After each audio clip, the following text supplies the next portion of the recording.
贺锦月，你阻碍了我和紫渊的爱情。紫渊说了，他要和我一生一世一双人。我周子今日对天发誓，不再踏足贺锦月的院门，以此表我对芊芊的真心。你说的对，既然你们两情相悦，那我也只能成全。从此祝愿你们儿孙满堂，儿孙满堂。谢我，你就是在强忍悲伤罢了，我才不会中你的计。恭喜姑娘，您又有了。又有了？怎么可能？我不生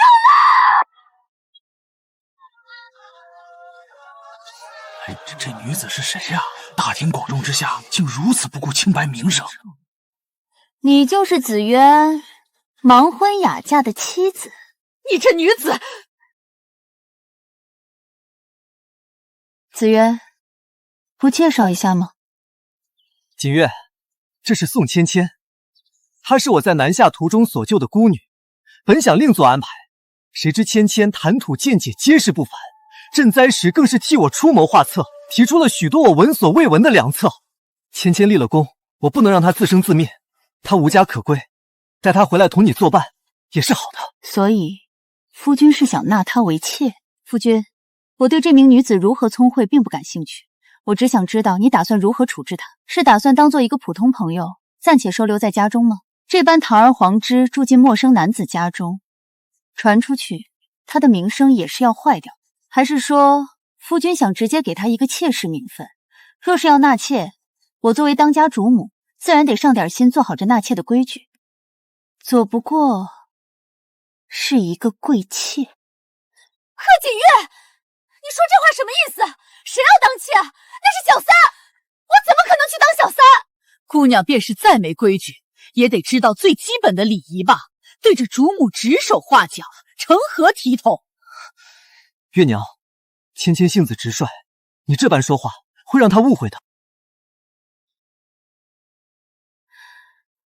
我让你误会了，我倒是想问问你，难不成夫君是想让她当正妻？当朝律例摆在那儿，我3年育有1子1女，每日伺候公婆不歇。你挑不出我半点毛病，自然也没有理由休妻。夫君大可以试一试，倘若你一意孤行，将这事情闹大了，那不仅要按律法挨板子，还要被撤掉所有官职，流放3000里呢。到那时候，你的仕途可就算是全毁了。月娘，你放心，你的正妻之位无人可动。我自幼饱读诗书，这些律例我分外熟悉，我断不会做那种自毁前程之事。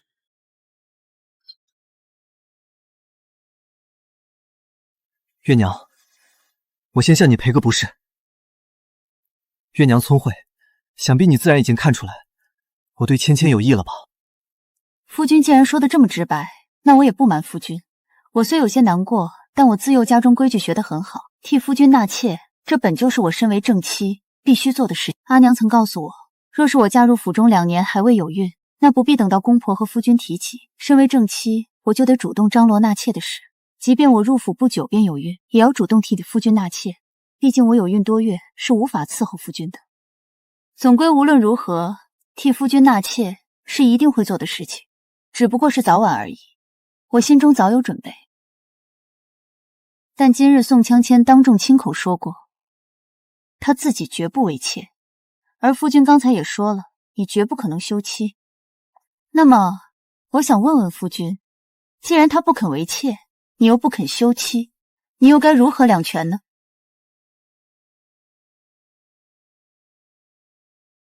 月娘，我知道这会委屈了你，但这半年来我思来想去，我有一个法子能不负她，也不动你的位子。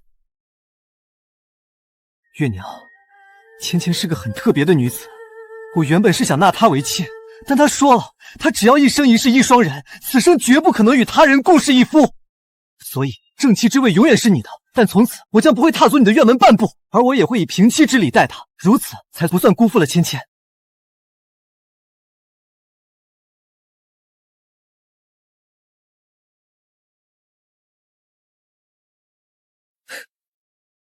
你是不是觉得我一定会大发雷霆？你知不知道，若是我当场翻脸，念着我们2家的交情，我只要找公婆为我做主，到时候别说给他个名分，为了2个家族的声誉，公婆势必要将他赶出家门。可我也清楚，我一旦这么做，我和你之间的夫妻情分也就到头了。这世道对女子苛刻，你若是不喜我，自然可以纳许多妾室。即便为了两家号你不能休了我，只要你在暗地里冷着我，这府里的下人也会看碟垮菜，让我日子难熬。我虽然知道夫君移情别恋这种事是不可避免的，但我从未想过这一天会来得如此之早。林妈妈，其实我阿娘一早便告诉我了，这世间男子鲜少会真心实意只待一人好，喜新厌旧的更是数不胜数，色衰而爱颜那是家常便饭。阿娘教过我，所以面对夫君要有足够的敬，但爱意能少则少，为的就是等到色衰爱深的那一天时，看着夫君陌生而嫌弃的目光，我才不会感到太大的难过。我一直都听阿娘的话，我阿娘能够在满是妻妾的后宅中活得滋润，自然也是有些手段的。我学习她的经验，那是绝不可能有错的。夫君方才的提议，我并未立刻答应，而是要先询问一句：若是从此你不踏足我的院门，那作为正妻的一样权利，应该还是属于我的吧？对我来说，情爱有时不如握在手中的实权重要。我如今执掌中贵，府中大大小小的事情都需要我来做决定。虽说是有些疲累，但只要手中握着权，那些下人才会对我也恭恭敬敬。若是连这份权利都要分出去，那我这正妃做的还有什么意思？那自然，月娘你放心，正妻的实权自然全都在你手里。芊芊从不留恋这些俗物，她在那种环境长大，活得像个仙子。那些账册权柄，在她眼里不过是累赘。你要是喜欢管这些，那日后还是由你管。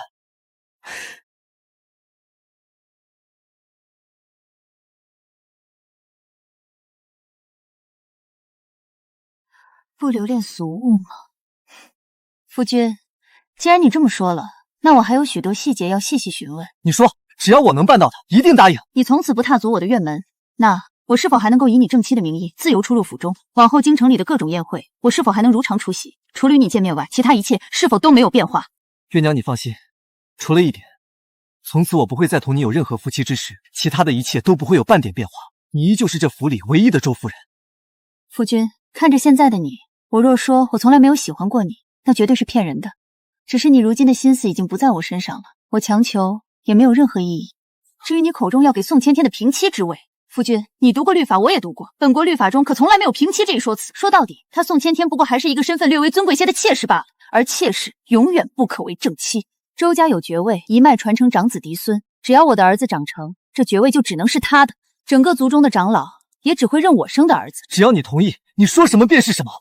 既然如此，我也累了，我同意你的要求，但我还有一个条件，我要东边最好的一处院落，带着我的一双儿女搬过去居住。我知道那是你最心爱的雅致去处，你向来爱好诗书，在那地方种了一大片梅林，为了冬日赏梅煮茶，还有那一汪池塘，夏日赏荷极好。我很早就惦记那个地方。好，只要你答应芊芊进门的事，那处院子归你了。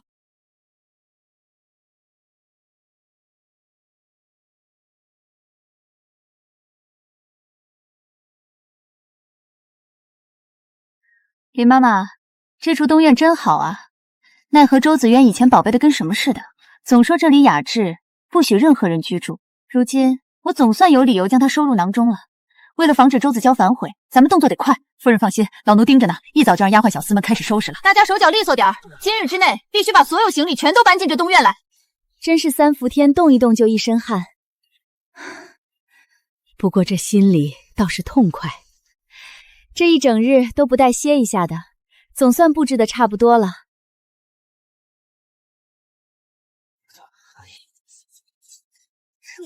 哟，姐姐忙着呢。你和子渊不过是盲婚哑嫁，本就没有多少感情，这原本也算不得是我破坏了你的婚姻。子渊念旧情，还特意留了你正妻之位，日后只要你不兴风作浪，我也不会找你麻烦的。宋姑娘，你这怜悯的眼神是给谁看的？你是不是觉得我被夫君冷落，丢了宠爱，如今成了这府里最凄惨的人？你口口声声说不找我麻烦，却全然忽视，一直到此时此刻，你在这个府中都毫无名分。瞧瞧，即便得了当家主君的喜欢，又能如何？可不是嘛，终究是无媒无聘，就这么上赶着来到主母面前耀武扬威，说难听些，那便是不知廉耻，小人得志了。你说我和周子鄂之间的感情不深厚，这点我并不否认。毕竟若是深厚，也不至于向我提出这般无理的要求。但你口口声声说我们是盲婚哑嫁，这点我万万不能认同。我和周子瑜两家乃是世交，私交甚好，尚在我们都在襁褓之中时，双方父母就为我俩定下了婚约。虽然男女大防要守的规矩很多，未曾成婚之前，我们能见到的机会并不多，但两家关系甚笃，长辈们为了让我和周子豪培养感情，为此经常安排有所走动。所以我与子渊自幼便是青梅竹马，我自记事起就晓得他一定会是我未来夫君。那时候的我，每次只要想到要与他见面，心中便会多三分欢喜与期待，因为在我心里，他就是那个总归要和我共度一生的人。他也从未对我表现出过丝毫不满。成婚当夜，他亲手揭开我的盖头，看着我的眼睛许诺，说这辈子必定待我如珠如宝。新婚不过2个月，我便有了身子。那时候我听从阿娘的嘱咐，为了成全大度，早早就从我的陪嫁丫鬟里替子渊挑选小妾。我想着让自己身边的人成为他的姨娘，总归能让我更安心些。但他那时候是怎么做的？他毫不犹豫，异常强硬，对我说他暂且无心他人。这3年来，我除了连生了2个孩子，有些伤了身子之外，这日子过得也算是舒坦。你说这怎么能算得上是盲婚哑嫁？既然我已经如愿得到了这处院子，我也不想和你再起什么争执。你走吧。贺锦月，身为古代女子，你真悲哀。你整天守着这些腐朽的封建礼仪，嫁给一个根本不爱你的人，你居然还觉得舒坦。既然你都这样了，也就劳烦你不要破坏我和子渊之间的感情。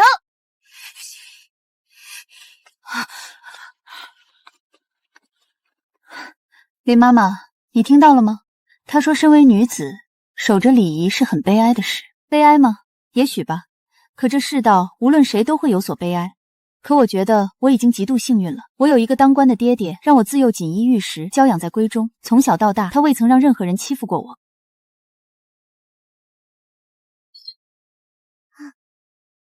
我还嫁了个仕途顺利的夫君，更有着一双聪慧的儿女。无论是从两家的私交，又或者是在官场上的利益得失，我娘家和周家将会永远绑在一块儿。只要我不犯错，那么周家就绝对不可以欺负我，否则他们便是在打我爹娘的脸。一旦伤了两家的感情，那个影响就大了。所以对于女子而言，我在这个时代已经足够幸运，我又怎么能说悲哀呢？毕竟人不能太过贪心，太过贪心反而才是真的不好。玉儿、苏儿，一想到当初我诺产，差点大出血才生下你们这一双儿女，我心中真是无比疼惜，却又无比害怕。快，愿和你。林妈妈，如果说我现在一定要有些什么愿望，那么我就只希望从今以后我不再有孕。夫人，这话可不能乱说啊！我知道，作为妻子，替夫家开枝散叶是头等的大事，所以我不能拒绝夫君的任何亲热，也绝不可以为了不要孩子而私自服用那些避孕的汤药，那是自毁前程，更是把刀递给旁人。前些日子我私下找过大夫，大夫说我身子调养得极好，即使先前难产，如今也彻底恢复了过来。一旦再有房事，有孕的机会便极大。可一旦怀了，就必须要生下来，哪怕是死在产台上。林妈妈，你知道的，自古以来女子生产便是一只脚踏进鬼门关，便是尊贵如当朝公主，数十位御医日夜守着，最后也因难产丧了命，可见这生产究竟有多可怕。但我不想死，所以我一早就打定了主意，就算这次没有宋芊芊，我也一定会亲手替周子成那2个妾室回来，替我分担。你担心庶出的孩子，不必担心，即使他们生了庶子庶女，我也能视如己出。庶子也只能把我当作是母亲。国朝律法在前，但凡想要有一番作为，自然只能供养我。毕竟单单不孝这条罪名，就足以断了那孩子所有的仕途前程。庶女日后能为家族联姻带来无法估量的利益，对我而言，这只有益处，没有坏处。所以不论是谁生的，只要进了这府邸，他们都是需要被好好对待的。他们自小聪慧，且嫡出的地位无可撼动，只要有我在，谁也越不过他们去。既如此，那祝愿你和夫君从此儿孙满堂。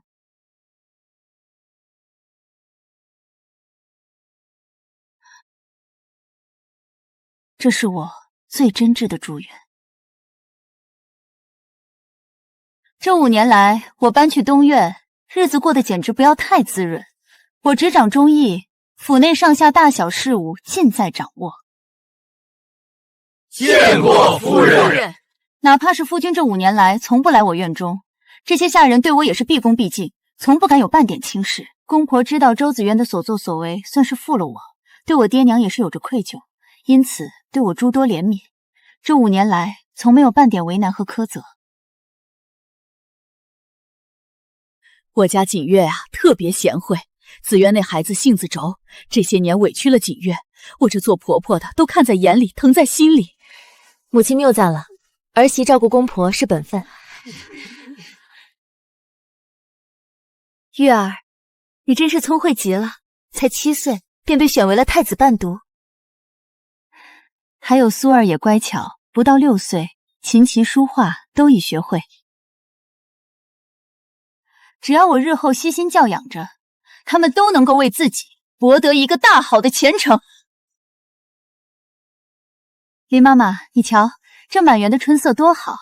如今我每日除了打理府中事务，就在这院子里悠闲漫步，这日子过得可真是无比舒心。夫人操持家务井井有条，自然有这份闲情逸致。你看，这院子里欢声笑语的，我可从没感受到有任何冷清。锦月，你这东院的茶点总是全京城最好的，我们最爱听你讲些趣事了，可不是吗？回回邀约我们必到，你热闹的紧，哪像外面传的什么深闺寂寞。只要有各位姐妹相伴，我这日子只嫌太快，绝不会冷清。姐姐，你可瞧见了，大夫刚诊断出来，我这肚子里已经有了子渊的孩子。虽然姐姐也有孩子，但孩子谁都能生，只不过日后谁的孩子更得父亲宠爱，这明眼人也是能瞧见的。你说的对，我也为你高兴。毕竟再过不到8个月，我就能多个庶子或者庶女了。说起来也真是让人唏嘘。宋芊芊怀上第2胎的时候，人还在月子里呢。夫君毕竟是个血气方刚的男人，因为怀第1个孩子，他已经硬生生忍了几个月。他又念着和宋芊芊那一生一世一双人的戏眼，自诩情深，不可能去外面找别的女人。所以等到宋芊芊一生下孩子，夫君自然是忍不了了。结果呢，她这还没出月子，竟又怀上了第2个孩子。结果你也看到了，因为连着受孕，她早产伤了身子，最后生下的还是个女儿。瞧瞧那位，进府都2年了，生了2胎都没个带棒的。可不是，当初刚来时那股子清高劲儿早没了，现在整天求神拜佛。他来到我们州府已经2年了，眼中再也没有了当初那种耀眼的色彩，也没了他口中所谓的人人平等了。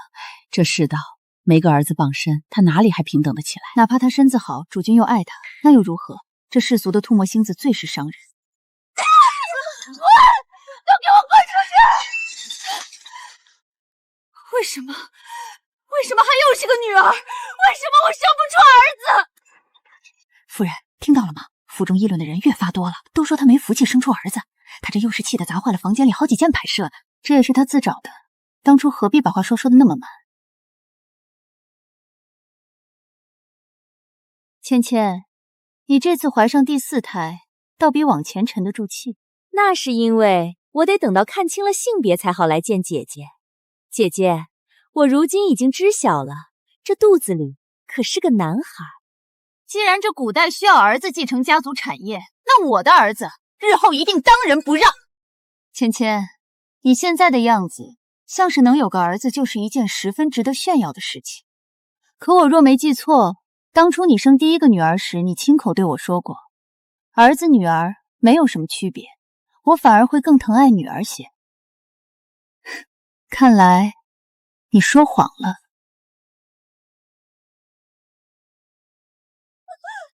老爷夫人，不好了！宋小娘这第4胎生了3天3夜，孩子还是生不出来，现在人怕是快要大出血了。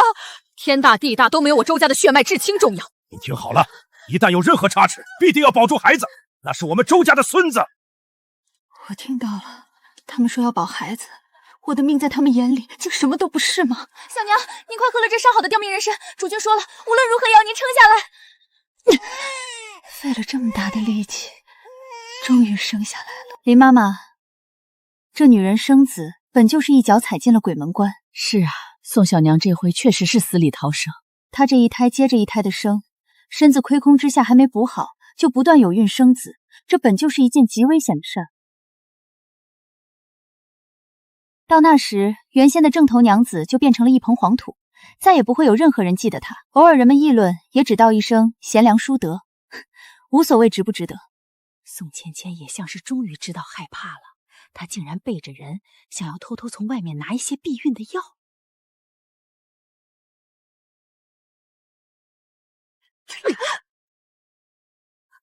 婆母，你这不知廉耻的东西！府中对药一贯看管的甚严，尤其是有关女子运势方面的药，你竟然敢动歪心思！罚你在祠堂里跪上1天1夜。你身为妻妾，却不愿意为夫君延续香火，这是大不孝。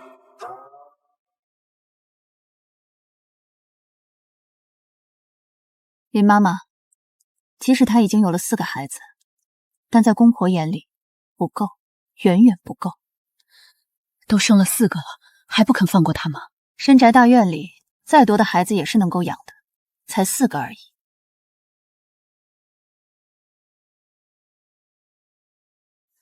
恭喜夫人，贺喜夫人，您这是又怀上了。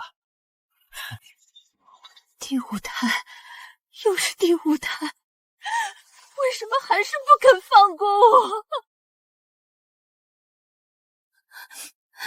你瞧他，整个人已经崩溃到不行了，这容颜再也没有了当初那般娇俏可人，多了一份因为过度生产怎么也养不回来的憔悴感。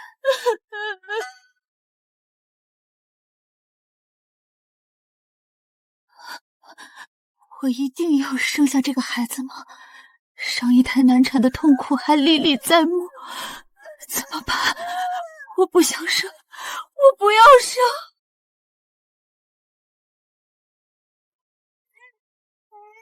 你这3个孩子养得白白胖胖的，嘴里咿咿呀呀，闹腾到不行，无论奶娘怎么哄都哄不好，真是吵闹得很。别碰我的孩子！宋小娘，这孩子都是叫夫人母亲的。算了，她也是失去孩子的。至于为什么只有3个，是因为小三先天不足，生下来没半个月便夭折了。算上府里其他的，如今统共才5个孩子。芊芊，为夫君开枝散叶，这是咱们作为妻妾应尽的本分。可我现在已经有了3个孩子了，上一胎我还伤了身子，我要是再生下去，老周说过，我可能会没命的。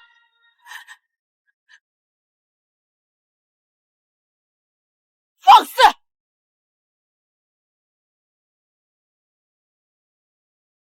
你当初蛊惑我儿，许你一生一世一双人。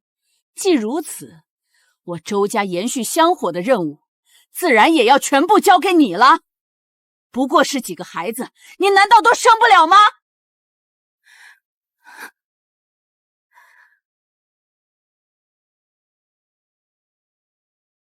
母亲，可我已经生了4个了，再生下去，我的身子真的会有损的，我怕我撑不住。身子有损？这全天下的女人谁不生孩子？怎么就你金贵？在咱们这些世家大族里，哪家的主君不是妻妾成群？但凡身体没有什么隐疾，哪家不是至少有10几个孩子？是啊，人丁兴旺才是家族根本。宋芊芊当初非要那一生一世一双人的承诺，既然独占了宠爱，那么剩下的这10多个孩子，自然也就只能让她一个人生。在这府里，孝道是能压死人的。芊芊，没事的，这世间哪个女子不生孩子？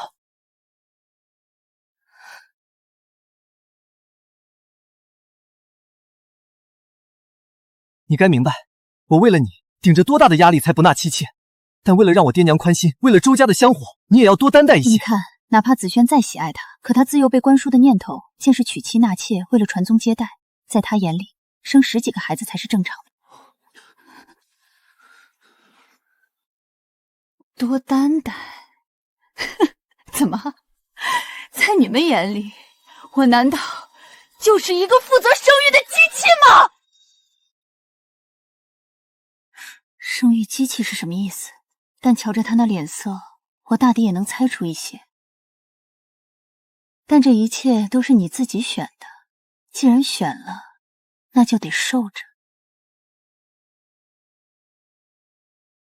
你要所谓的一生一世一双人，在规矩束缚下，夫君顶着巨大的压力给了你这一生一世一双人，那么相对付出的代价，你也绝对不能反抗。否则，夫君大可以去找别人生，但你既然不愿意让他找别人，那就只能你自己上。倩倩，这一切不过都是你个人的选择。奶娘，把床上的这几个奶娃娃抱走吧，在这闹腾的小娘没法歇息。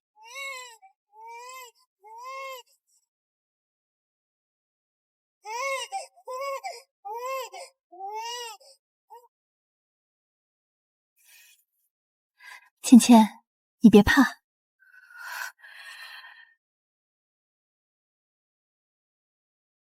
放心，无论你生多少个，咱们周家都是养得起的。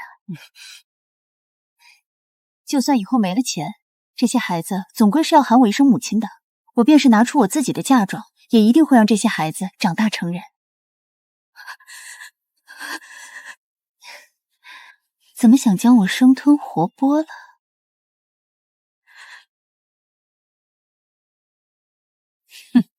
还是咱们月娘懂事识大体，知道为周家开枝散叶才是最重要的事情。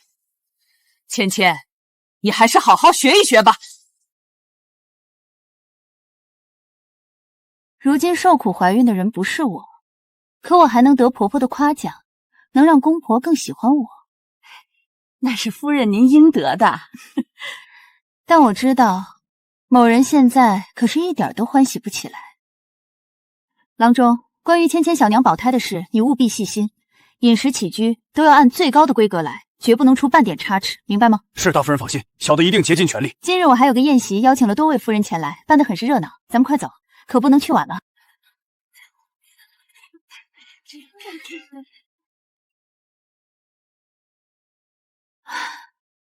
总算送走了，这宴会办得倒也圆满。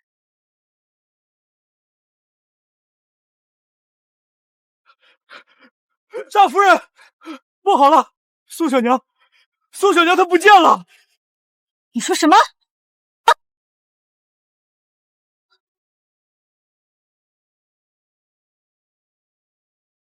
在那儿，快！放开我！你们放开我！我不回去！找了这么久，原来你是在医馆门口啊！带回去。是。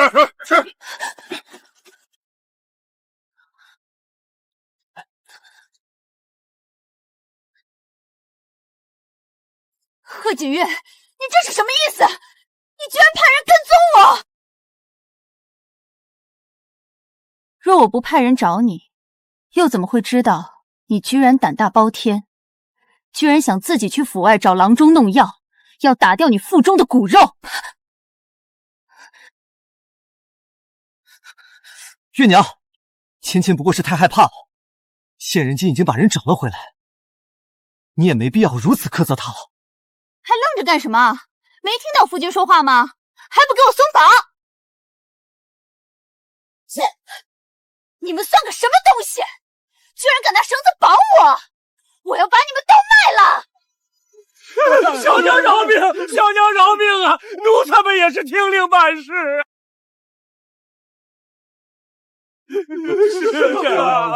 瞧他这副发威的样子，如此做也不过是想杀鸡儆猴，做给我看罢了。夫人，大公子如此护着他，现如今我多说一句都是错，不急，再等等。宋芊芊，你不经我同意擅自出府，还敢穿着丫鬟衣裳在外面抛头露面，你置我们周府的脸面于何地？咱们周家可是有伯爵之位需要继承的，倘若这件事情被有心之人知道，必定会大做文章。就算对夫君的仕途无损，可一旦传出去，说周家的妾室想要残害子嗣，还在外面抛头露面，那是会让人耻笑我们一辈子的。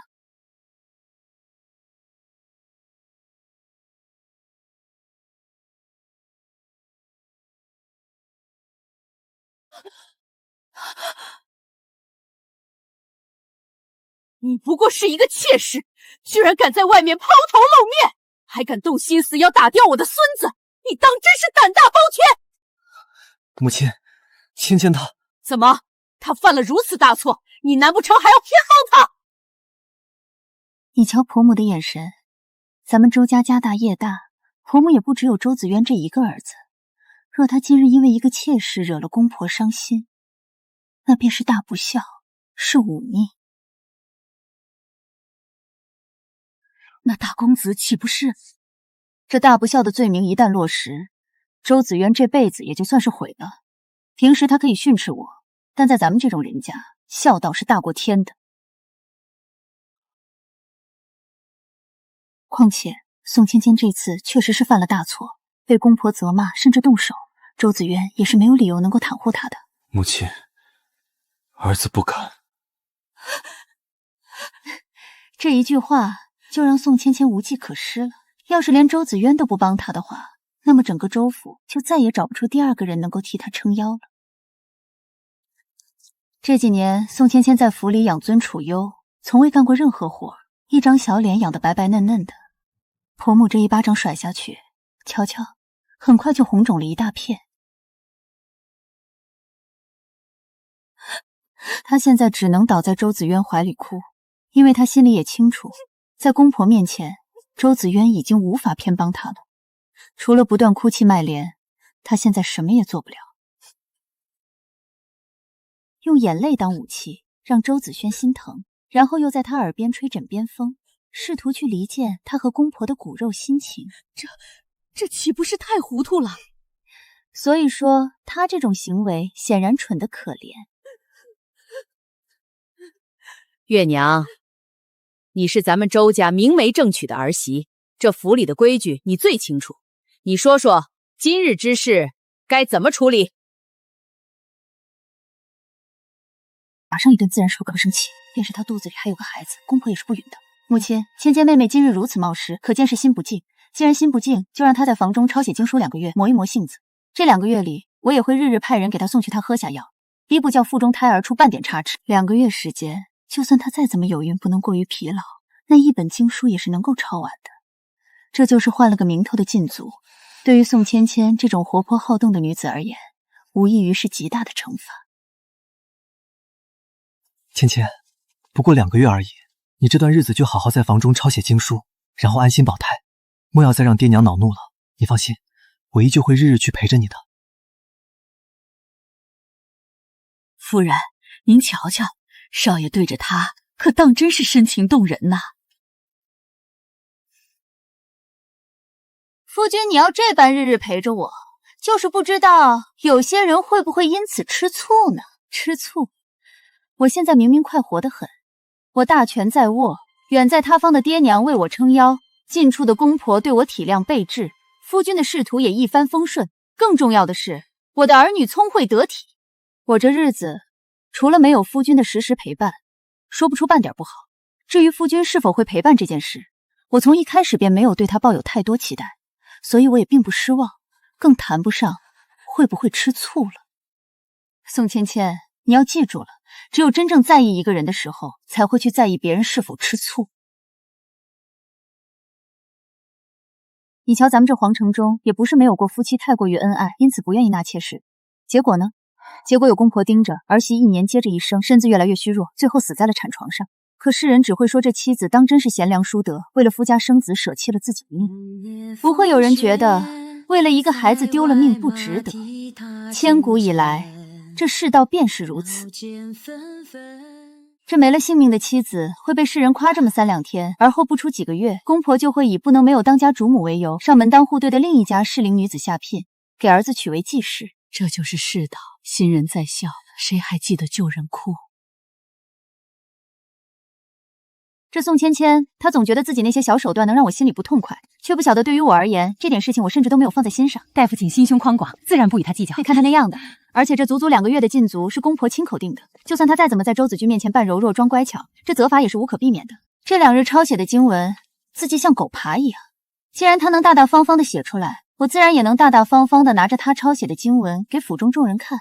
反正这字丢的又不是我的面子。贺锦月，你这样有意思吗？日日盯着我喝药，莫不是在药里放了什么慢性毒药，想要害我的性命吧？你把药放那儿吧，我日日给他送药，他总是免不了这些冷嘲热讽，咱们不必理会。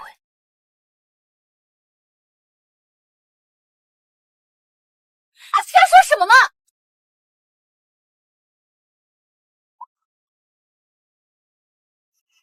我不喝，这种日子我受够了。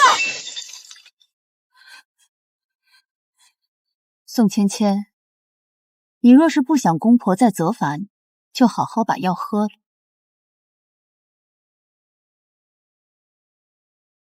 我一早就知道你不是什么听话的人，所以早早的就备好了第2碗药。况且我也没蠢到在这碗药里下毒，若真让你喝了毒药，难道我是生怕别人不知道我要害你？多蠢啊！这可不是我贺锦月能干出来的。算你狠！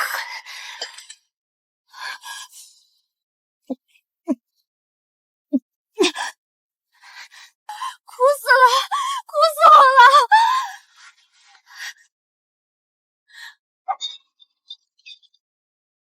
贺锦月，你干什么？这几日你胎相不稳，方才给你看病的郎中特意说了，保胎药喝完之后绝对不可以吃蜜饯，怕是会影响了药量，毁了你腹中的胎儿。你在胡扯什么？我从未听过喝药不能吃蜜饯的规矩，你分明就是故意的！大夫人，老奴刚才瞧那宋小娘的样子，当真是被苦得过心。那郎中真的说过不能吃蜜饯吗？我方才的确是胡传的。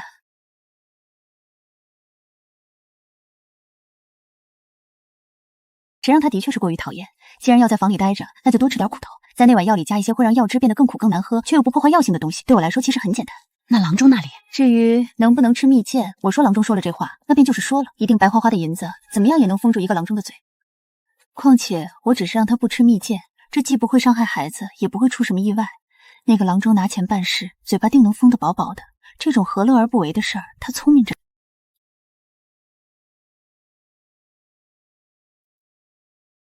妹妹啊，你别这么看着我，我这可全是在为你和孩子好呢。贺锦月，你好，真是好一个为我好。夫人，这日子过得真快，2个月的禁足期，今儿个可算是满了。是啊，2个月的禁足刚过，我猜那位怕是坐不住了，这不就来了？哼，我甚至不用多想，就晓得他是闲来无事又来我面前炫耀的。被困在深宅大院里的女人，能够炫耀的东西，无非是丈夫的宠爱，或者是聪慧的孩子。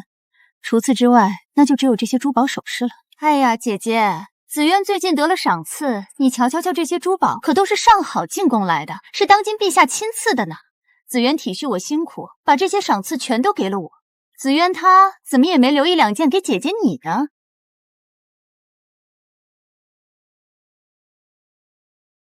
周轩才4岁大，眼神还清澈得很。若是天天跟着宋芊芊这样的亲娘长大，指不定以后会被教成什么样，真是可惜了这孩子。小鱼轩真乖。你冲他笑什么？没用的东西！娘亲，疼！哭！你就知道哭！你和倩丫头一天到晚就知道哭，完全没主儿半点乖巧听话。周家到了我儿女这一辈，本该是和和美美的。男丁从的是允字辈，我的儿子名叫周允玉，他的小儿子叫周允铎。女儿家则是余字辈，我的女儿名叫余苏，而宋芊芊那3个女儿按年龄排下来是余轩、余气和余云。可惜了那个小余云，还没出2个月就夭折了，委实让人心疼。他以前对大姐儿还是挺疼爱的。那是以前，自从府里议论不断，个个都拿他跟我对比，说他只会生女儿，生不出儿子。从那时候起，他的心就变了。为了争一口气，他把所有的怨气都撒在这些无辜的孩子身上，真是可悲。夫人，派过去打探的丫鬟回来报说，那2位小姐私下里和宋小娘一点都不亲，完全没有什么母女感情，眼神里透出来的全是害怕。宋芊丢了面子，便将所有的怒火都发泄在女儿们身上。夫人，昨天他当着您的面教训于轩小姐，您怎么不拦着点儿？我自然不会闲到发慌，去让一个孩子的亲生母亲不要教训孩子。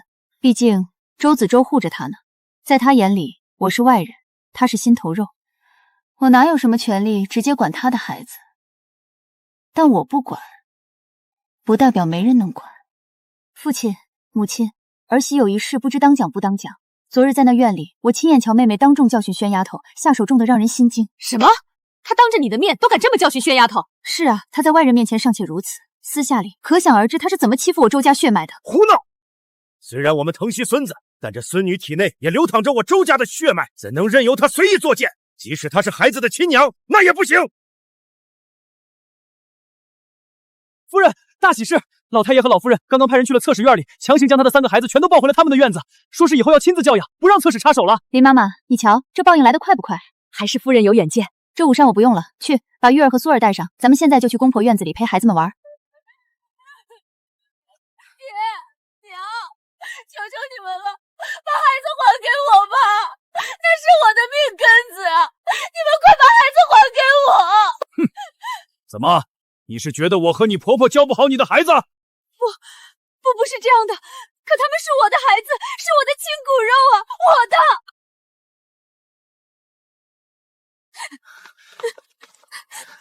爹娘，芊芊她也是爱子心切，这些孩子毕竟还小，一直跟着生母也是常理，要不还是……子喵，你糊涂！你要记住，这些孩子全都是我周家的血脉，我就算再不喜欢他宋芊芊，我也绝对不可能拿我的孙子孙女们开玩笑。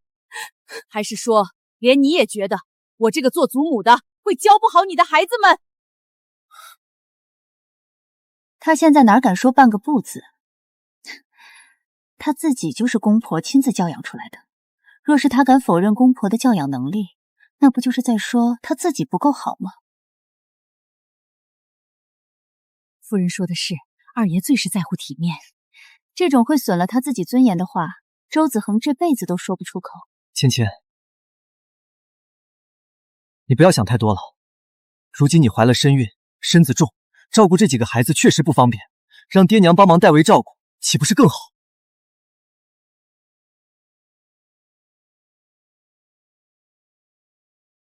是你，肯定是你！贺锦月，这一切都是你干的，对不对？宋芊芊，若不是你3番4次的挑衅我，你真以为我有那个闲情逸致想要对付你？这不过是给你一个小小的教训罢了。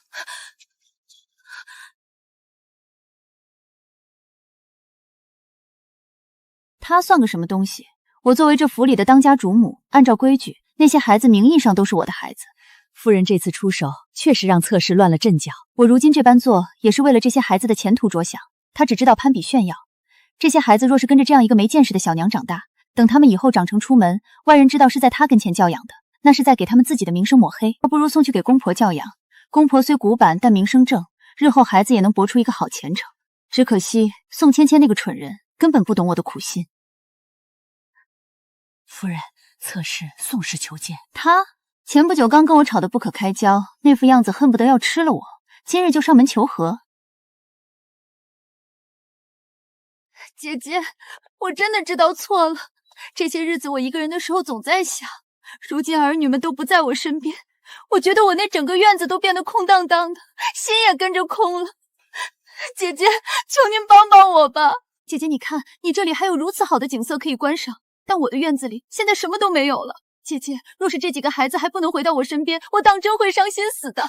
你就帮我说说话，去求求公婆，让他们将孩子还给我，好不好？只要孩子回来，我以后一定安分守己。他说的真情实意，似乎当真能够为了这几个孩子向我弯腰认输。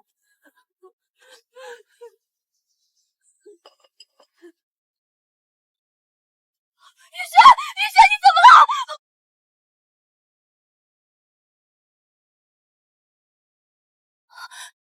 雨轩没了。宋芊芊，你生的这几个孩子里，剩下哪一个不是体弱多病？玉轩才养到4岁，平日里天气稍微转凉一些都会发热，你难道不知道吗？那一块糕点里，你到底藏了什么？没有，我没有，不是我。宋芊芊，你真是疯了！这明明就是在算计我，竟然拿亲生女儿的命来算计我！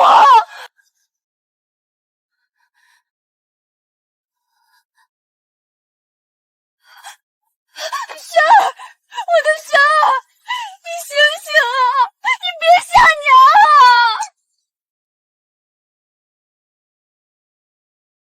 娘，不要打我，不要打我，不打我！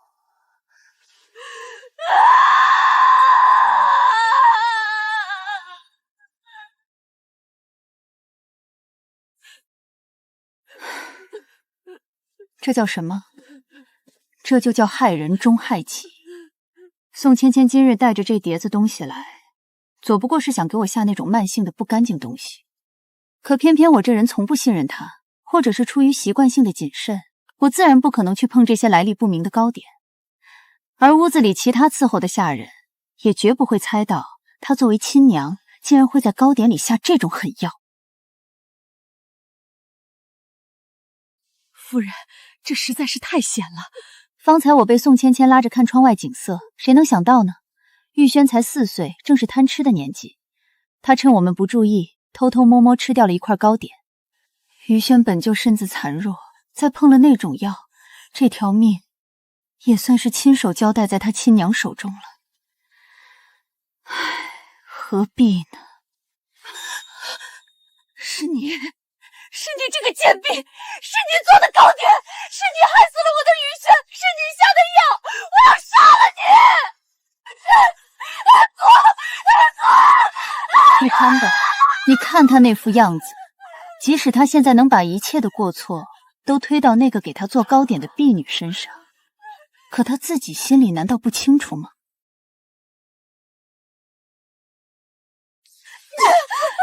何锦月，都是你！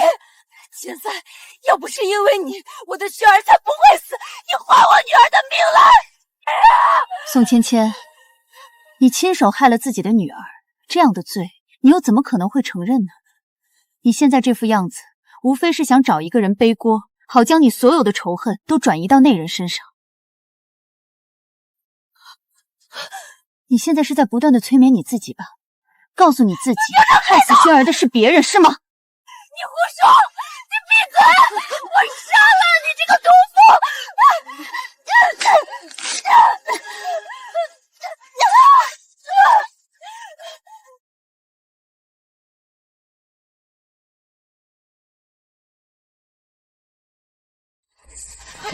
好了，都住手！锦月，你不要同他一般见识。他才没了轩儿，正是伤心过度的时候，难免神志不清。即使他对你语出不敬，甚至动了手，你要多担待一些。你要知道，他腹中现在还怀着孩子呢。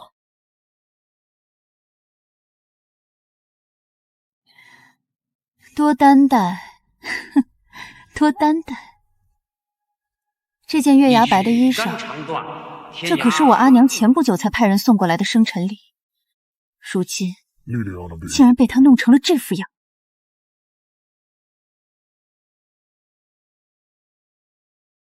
我现在真的有些生气了。唉，这好端端的孙女说没就没了，我这心口啊堵得慌。母亲，您要保重身体。轩儿的事，咱们心里都明白是怎么回事。这深宅大院里的弯弯绕绕，您是在这站稳脚跟的人，自然比我看透得多。如今宋千甲没了孩子，情绪一直不稳定。虽然她肚子里的那个已经5个月了，可胎相一直不稳，成日里闹腾。这种情势，她自然是不能够照顾好夫君，也没法伺候周全了。虽说夫君以前许了宋千年一生一世一双针，但这世间哪有男子当真只能守着一个女人的？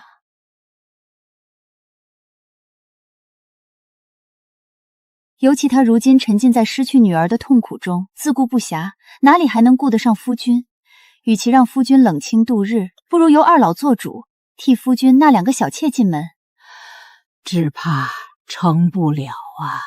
母亲，孙女死在了宋芊芊手里，咱们难道真要让她这种人在周家后院继续一手遮天吗？其实谁说一上来就要给名分的？咱们只需在那书房里塞2个貌美婢女打扫，谁又能猜到夫君会不会欢喜呢？这2个人选的不错，除了要长得足够美，还需要能说会道，最好是一出口就能怼死人的那种。夫人放心，这2位姑娘不仅生得好，那嘴皮子在府里也是数1数2的。这府中不能只听到一个人的声音，也该换换风向了。你们且去候着吧。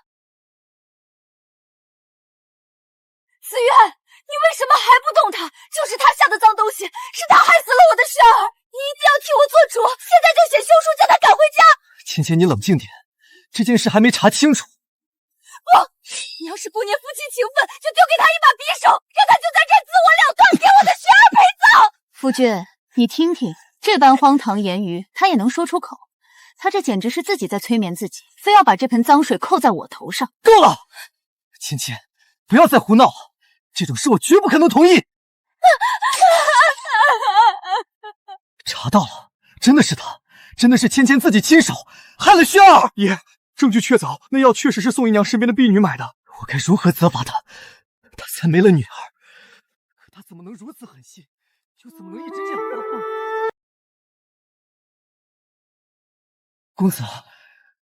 公子，回院休息。走开！别管我，我不去他那个院子，整天哭闹，我烦透了。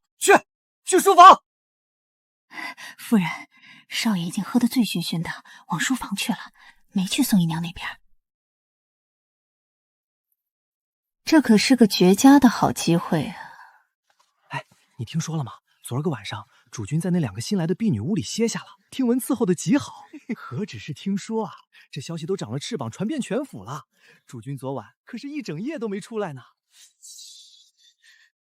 林妈妈，那件事办得不错，宋芊芊的院子务必得让人时刻守着，讨论着。我要让她清清楚地知晓这府里现在是什么光景。夫人放心，老奴明白，只是那宋姨娘怕是坐不住。我执掌中于5年，这府中许多人都是我的心腹，有什么风吹草动，我自然是最快知道的。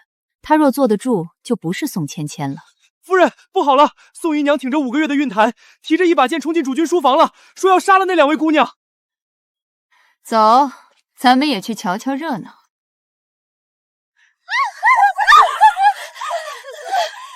你们这2个小贱人，敢勾引我的男人，我要杀了你们！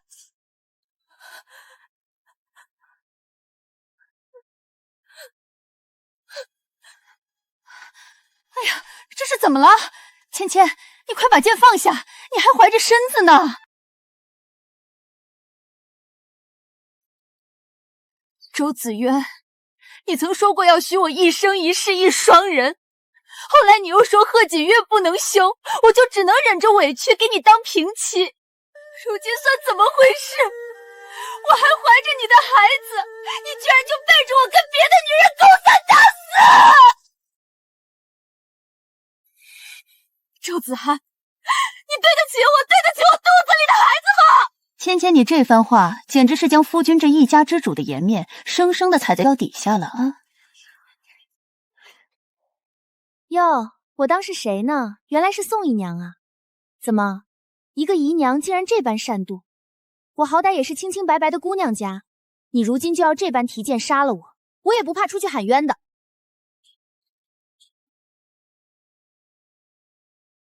当家主君想要纳妾，又或者是宠幸我们这些婢女，这是再正常不过的事。一个姨娘如此这般，不知道的要是传出去，恐怕还要说周家宠妾灭妻呢。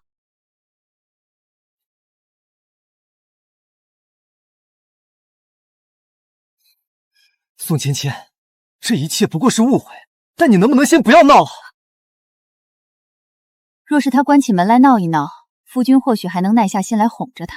可如今当着这么多人的面，他这一家之中被人捧惯了，现在却被一个女人指着鼻子骂，只因为宠幸了2个婢女。这要是传扬出去，他的面子当真就没了。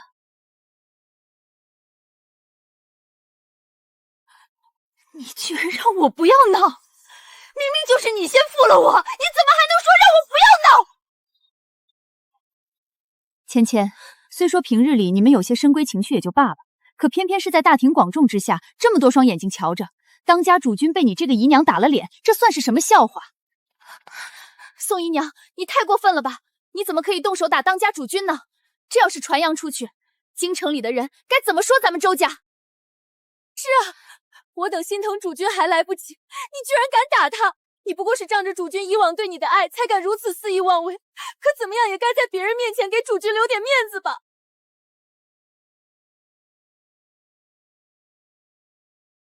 两个人嘴巴一个比一个厉害，果然没叫我失望。这场闹剧我看着倒是满意的很，也不枉我多塞了那几两银子去挑人。今日之事到此为止，都给我记住了，家丑不可外扬。谁要是敢把今日书房里的动静传出半点风声，无论是主君一夜宠幸了2名婢女，还是当家主君被姨娘打了脸，只要露出一个字，我定不轻饶。听清楚了吗？是夫人。夫君，闹得这么大，总得给那2个婢女一个交代。我已经请示过父亲母亲了，公公婆婆既然已经坐镇发了话，抬他们做姨娘也是十分简单的事。这是否太快了些？夫君，你与他们夫妻之实都有了，倘若你现在没有半点表示，那2个清清白白的姑娘丢了名节，可就只能去投井了。要是府里真死了2个人，事情可就彻底闹大了。唯一最简单而又最有效的报答，就只有将他们抬为姨娘。妾身给夫人请安，夫人万福金安。都起来吧。谢夫人。若不是夫人当初引荐我们过来，我们如今还不知在哪儿受苦。从孤苦无央到如今吃穿不烫，还有人伺候，这已经是极好的前途了。是啊，我们姐妹2人特地过来向夫人道谢。你们要清楚，身后没有权势背景，在这府里，哪怕再得宠，也翻不出什么花浪来。尤其是这府中还有一个独宠的宋芊芊。夫人，我们姐妹明白，宋姨娘势大，我们知晓该投奔谁。在这府里，唯有夫人才是我们的依靠。不知道夫人可想让我们做些什么？夫人，只要是您吩咐的，妾身大有您说什么，我便做什么的架势，绝不推辞。是啊，夫人，您让我姐妹俩吃穿不超，还成了姨娘，又许我们要孩子，我们自然万事都听从夫人的。其实从一开始我就不想掺和这些事，奈何那宋芊芊一再挑衅，你们就做一个姨娘该做的事情，争宠怀孕。这府中多了2个姨娘，就再也没有了往日的平静。这2个女子自然也是有野心的，又怎么可能看着自己独守闺房？她们能使的手段都会使上，就算再怎么心如止水的男人，在这2个尤物面前，也不是能够次次都把持住的。哟，我还当是谁呢？原来是你们这2个不安分的，爬了主君的床，就以为自己飞上枝头了，不过是个奴才。宋姨娘还是顾好自己的身子吧，主君现在可最喜欢听我抚琴。最近宋芊芊和他们闹起来，每次见面都是各种阴阳嘲讽，甚至一度忘了来烦我，挺好的。夫人，大喜事，蓝姨娘很争气，即使只有那2次受宠的机会，竟然也还是怀上了。果然不出我所料。那宋芊芊那边呢？她凭什么一个贱婢也配怀上子轩的孩子？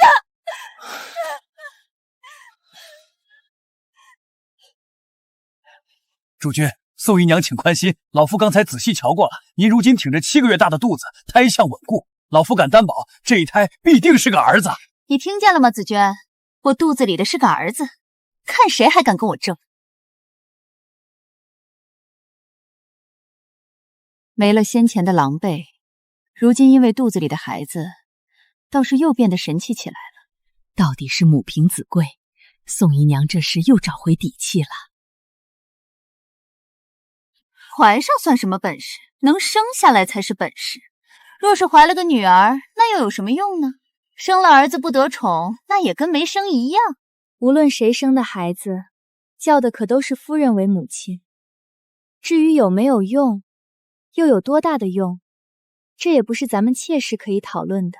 我同你们可不一样，我是平妻。哎呦，平妻，平妻不过是说着好听罢了。国朝律法可从未承认过平妻的身份。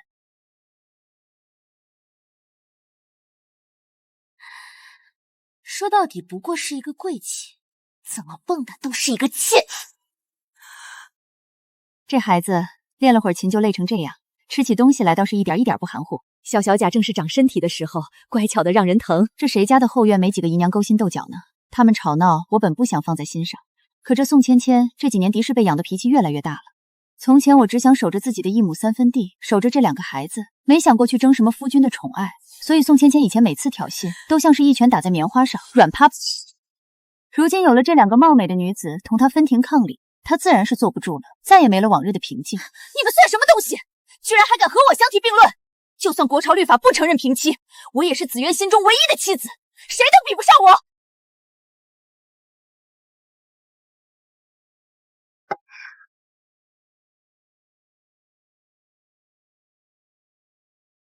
姨娘，你说错了。爹爹的妻子只有我娘亲一个人哦。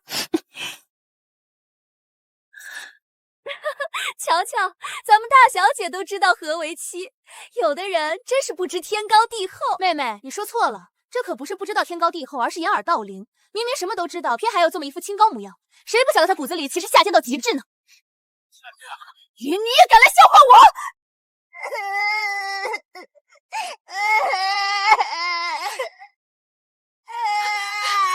苏苏，快去找郎中！